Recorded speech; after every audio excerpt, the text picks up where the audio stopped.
So are you gifting yourself the social connection that you truly need to thrive as a natural being? I had an intriguing question left for me by Matteo, and he asked, what are my thoughts around balancing digital connection with in-person connection? And I want to start by saying two things. Firstly, there are nearly 8 billion stories on the planet, 8 billion people. So I can't speak to every single person out there, and I'm not going to prescribe one solution for everybody. Obviously, there are individual circumstances. You have to do what works for you in your lifestyle. Secondly, there is most definitely a space for digital connection in our modern era, particularly for people who are isolated at home. They might have mobility issues, social anxiety, isolation. Social connection is an absolute lifeline. So digital connection is not a demon, and it has its place. It's just that we are natural creatures, and as such we do have natural environments in which we thrive, and being around groups of people that we know and we care for and we trust is one of those natural environments. Let's talk about being human and our needs. So we wouldn't take a single starling and take it away from its flock and keep it in a cage and expect it to thrive in life. All around the world, in cities all over the world, there are dog parks. And that is because we understand that dogs have a need to gather together and be little doggos together in their social environment. We wouldn't consider it healthy or ethical to take a chimpanzee away from its group and keep it isolated from any social contact. We understand the importance of social connection for social creatures. What we forget is that we are natural social creatures. The reason that Homo sapiens thrived where other hominids died off is because we chose to come together as groups, that we chose to gather and share our knowledge and our ideas and our solutions and our creativity and our gene pool. So gathering together is an essential part of being human.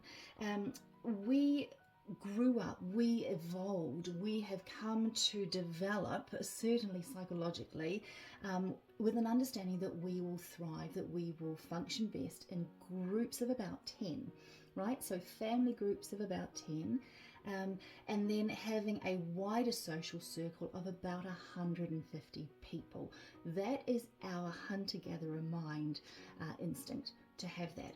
So, Matteo's question, what are my thoughts around balancing digital connection with human in-person connection?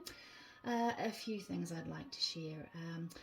Firstly, if you are someone who is limited to online connection, if you are someone who through mobility issues or anxiety issues, mental health issues, you only have online connections, I'd really encourage you to sort of emulate that natural environment in which we thrive socially. So rather than trying to gather thousands of online folk and followers and try to connect with them all, that doesn't play into our psychology.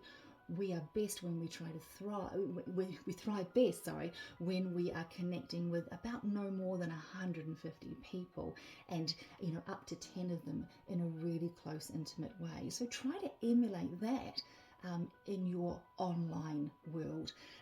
Secondly, we are designed to not just gather together as humans, but to gather in times of meals, rituals, and exercise. So for those of you who aren't limited and can actually get out and socialize with people more often, then I would encourage you to start by including into your schedule, and this is something that you have to put effort into, but include into your schedule moments where you are going out together with people to dine. So if you have friends that you can connect with once a month, you're going to have a Monday breakfast once a month with friends. Put it in the calendar, schedule it and make it a standing date.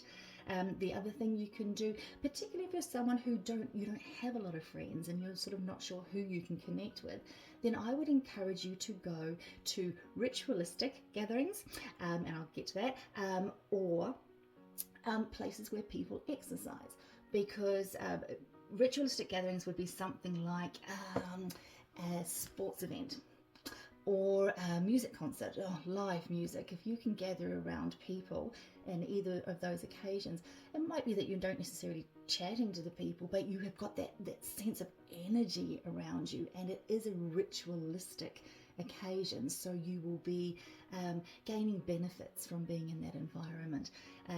And exercise, of course, if you can join a walking group or join some kind of sport where you're moving your body, not only are you starting to sort of connect and get that beautiful in-person energetic exchange with the people around you, but you're also moving your body, which in itself is an incredible way to enhance your well-being.